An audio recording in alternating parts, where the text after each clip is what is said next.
এই ধাক্কা বরদাস্ত করতে পারে নাই, দরিয়ায় নীলের ভিতরে আল্লাহ পাক ডুবাই শেষ করে দিয়েছেন, দেন নাই?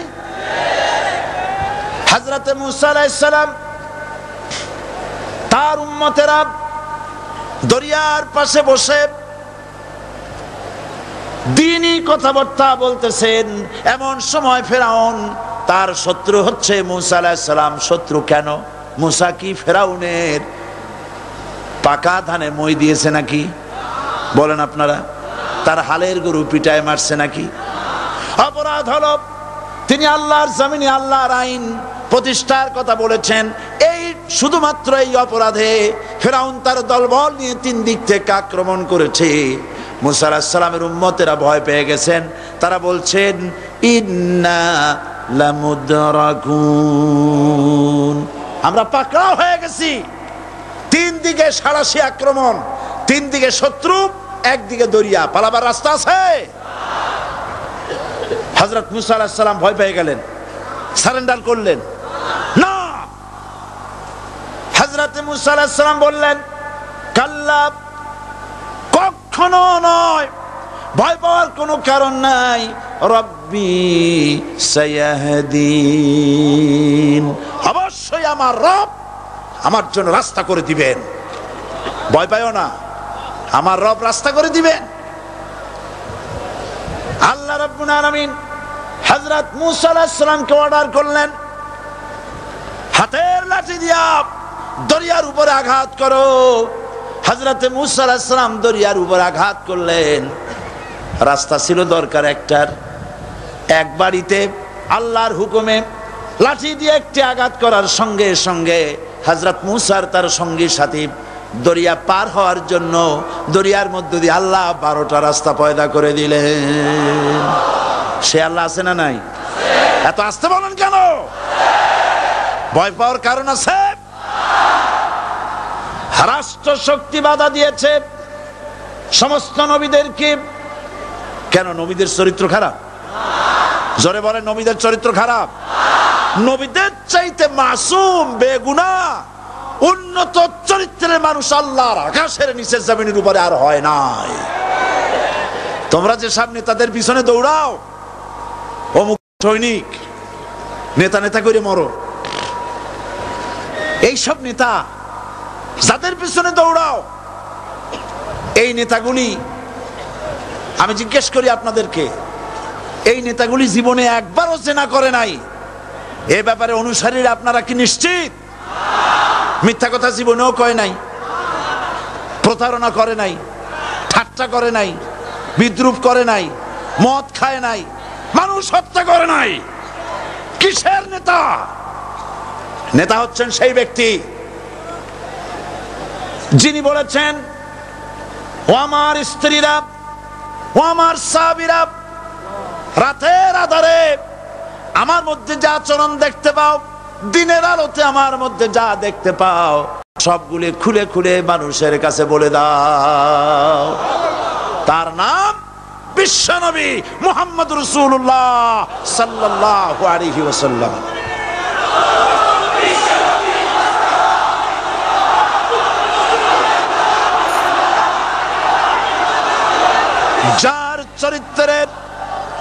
যার চরিত্রের সার্টিফিকেট আল্লাহ রাব্বুল আলামিন নিজে দিচ্ছেন, ওয়া ইন্নাকা লাআলা খুলুকিন আযীম।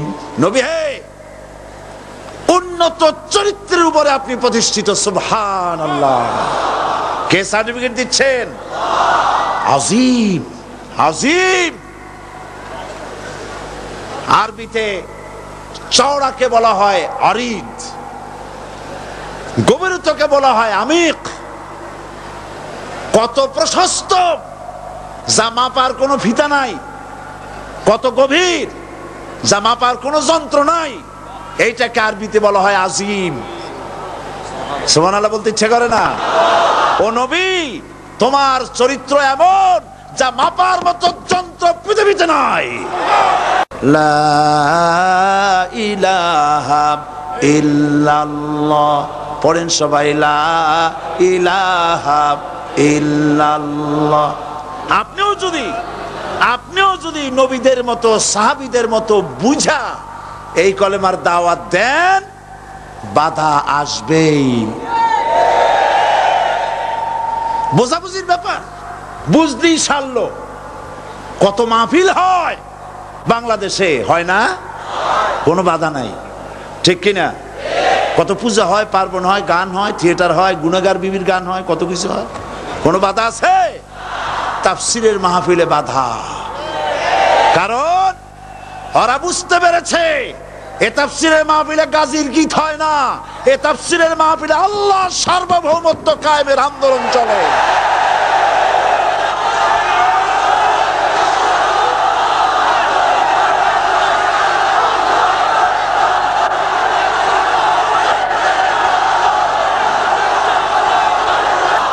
বিশ্বকবি আল্লামা ইকবাল কি সুন্দর করে বলেছেন, আজ ভি হো জু ইব্রাহিম কা ইমা पैदा आग कर सकती है एक अंदाज़े गुलिस्तां पैदा। ইব্রাহিমের ঈমান যদি আজও কোথাও হয় বিদ্যমান, করতে পারেন অগ্নিকুণ্ডে খুবসুরত এক গুলিস্তান। এখনো যদি ইব্রাহিমের সন্তানদেরকে আগুনের মধ্যে ফেলে দেওয়া হয়, আর ইব্রাহিম ঈমান যদি থাকে, আগুনকে ফুলের বাগান বানাবার ক্ষমতা আল্লাহর আছে। চিরকাল আল্লাহ পাক এই কালেমাকে দিয়েছেন আল্লাহর সার্বভৌমত্বকে প্রতিষ্ঠা করার জন্য। আয়াতুল কুরসি শুধু পড়ে বুকে ফু দেওয়ার জন্য নয়।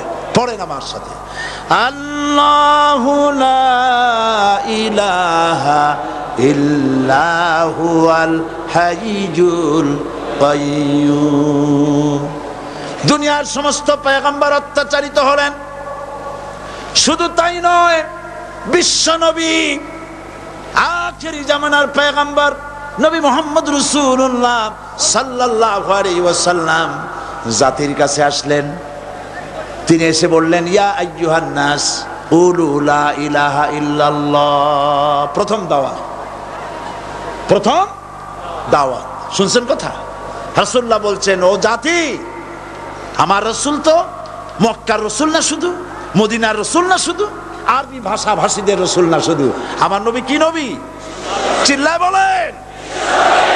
তাই তিনি বলেছেন, ও বিশ্বের মানবতা, বিশ্বের মানব গোষ্ঠী, যদি মুক্তি পেতে চাও, নাজাত পেতে চাও, উচ্চারণ করো, বিশ্বাস করো, আমল করো, বলো লা ইলাহা ইল্লাল্লাহ। জোরে পড়েন, লা ইলাহা ইল্লাল্লাহ, লা ইলাহা ইল্লাল্লাহু মুহাম্মাদুর রাসূলুল্লাহ। কোরআনে কারীমের ভিতরে আয়াতুল কুরসির মধ্যে বলে দিয়েছেন, আল্লাহু লা ইলাহা ইল্লাহু আল হাইয়ুল কাইয়্যুম। প্রাণ খুলে সবাই পড়েন, বসা মানুষ, দাঁড়ানো মানুষ, আল্লাহু লা ইলাহা ইল্লাহু আল হাইয়ুল কাইয়্যুম। আল্লাহ রাব্বুল আলামিন, তিনি ছাড়া কোনো ইলাহ নাই, তিনি সার্বভৌমত্বের মালিক, কেউ নাই আল্লাহ ছাড়া। এই কথা মানুষকে ঘোষণা করতে হবে। সুবহানাল্লাহ ওয়ালহামদুলিল্লাহ লা ইলাহা ইল্লাল্লাহ। সুবহানাল্লাহ ওয়ালহামদুলিল্লাহ লা ইলাহা ইল্লাল্লাহ। সুবহানাল্লাহ ওয়ালহামদুলিল্লাহ লা ইলাহা ইল্লাল্লাহ, লা ইলাহা ইল্লাল্লাহু মুহাম্মাদুর রাসূলুল্লাহ। আল্লাহুম্মা আমিন। রব্বানা যালামনা আনফুসানা ওয়া ইন লাম তাগফির লানা ওয়া তারহামনা লানাকুনান্না মিনাল খাসিরিন। সবাই পড়েন আমার সাথে, রব্বানা যালামনা আনফুসানা ওয়া ইল্লাম তাগফির লানা ওয়া তারহামনা লানাকুনান্না মিনাল খাসিরিন। রব্বানা যালামনা আনফুসানা ওয়া ইল্লাম তাগফির লানা ওয়া তারহামনা লানাকুনান্না মিনাল খাসিরিন। আলোচনায় যদি কোনো ভুল হয়ে থাকে আল্লাহ দয়া করে মাফ করে দাও। রব্বুল আলামিন আমাদের দোয়া দুরুদি জিকির আজগারে আমাদের আলোচনায় তুমি যে খুশি হয়েছো যতটুকুন তার সবটুকুন বিশ্বনবী মুহাম্মাদুর রাসূলুল্লাহ সাল্লাল্লাহু আলাইহি ওয়াসাল্লামের রূহ মুবারকে পৌঁছায়া দাও। রব্বুল আলামিন तमाम अंबियाए किराम, उलमाए मुतकद्दिमीन, उलमाए मुताखिरीन, सल्फे सालिहीन যারা দুনিয়া থেকে মুমিন মুমিনাত বিদায় হয়ে গেল, আল্লাহ কবরগুলিকে জান্নাতের টুকরায় পরিণত করে দাও। রব্বুল আলামিন এই লক্ষ লক্ষ মুসলমান নরনারী ভিক্ষুকের মতো তোমার দরবারে হাত তুলেছি। আল্লাহ গো, আমাদের মধ্য থেকে আমাদের মা বাপ যাদের দুনিয়া থেকে বিদায় হয়ে গেছে, আল্লাহ আমাদের মা বাপের কবরে সওয়াব পৌঁছায়া দাও। রব্বুল আলামিন আত্মীয় স্বজন যদি বিদেশে থাকে 2 মাস 6 মাস পর চিঠি দিয়া খোঁজ খবর পাওয়া যায়, প্রত্যেক দিন টেলিফোন করে খবর পাওয়া যায়, কিন্তু আমাদের মা বাপ যাদের মারা গেল বছরের পর বছর যুগের পর যুগ বিদায় হয়ে গেল, কোন হালতে আছে জানি না। আল্লাহ আমাদের মা বাপের কবরগুলি জান্নাতের টুকরায় পরিণত করে দাও। রব্বুল আলামিন আমাদের আব্বা কত মহব্বত করতেন, কত কষ্ট করেছেন। আল্লাহ তাআলা আমাদেরকে লেখাপড়া শেখাবার জন্য কত কষ্ট করেছেন, মানুষ বানাবার জন্য কত কষ্ট করেছেন। আমাদের জন্য ঘর বাড়ি বানায়া জায়গা জমি কিনে রেখে সবগুলি থুয়ে খালি হাতে চলে গেছে বাবা। আল্লাহ আমাদের আব্বার রুহের পরে সওয়াব পৌঁছায়া দাও। রব্বুল আলামিন এখন তো আর বাড়ি গেলে নাম ধরে কেউ ডাকে না। আয় আল্লাহ,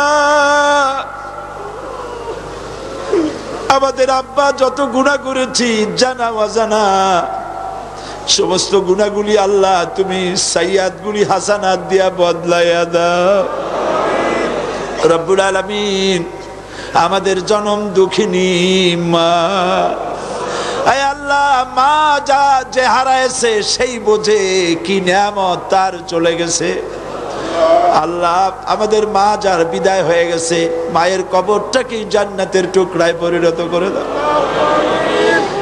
রব্বুল আলামিন মায়ের পেটের ভিতরে বসে 10টা মাস ধরে মায়ের কষ্ট দিছি, তিনি ডেলিভারিতে কষ্ট করেছেন, 2-2.5 বছর বুকের দুধ খেয়ে কষ্ট দিয়েছি, পেশাব পায়খানা করে মায়ের কাপড় চোপড় নষ্ট করে দিয়েছি। মা বিরক্ত হন নাই, থাপ্পড় মারেন নাই, আছাড় দিয়া ফালায় দেন নাই। আল্লাহ মা যাদের মারা গেল মাবুদ মায়ের কবরটাকে জান্নাতের টুকরা বানায়া দাও। রব্বির হামহুমা কামা রব্বায়ানি সগীরা।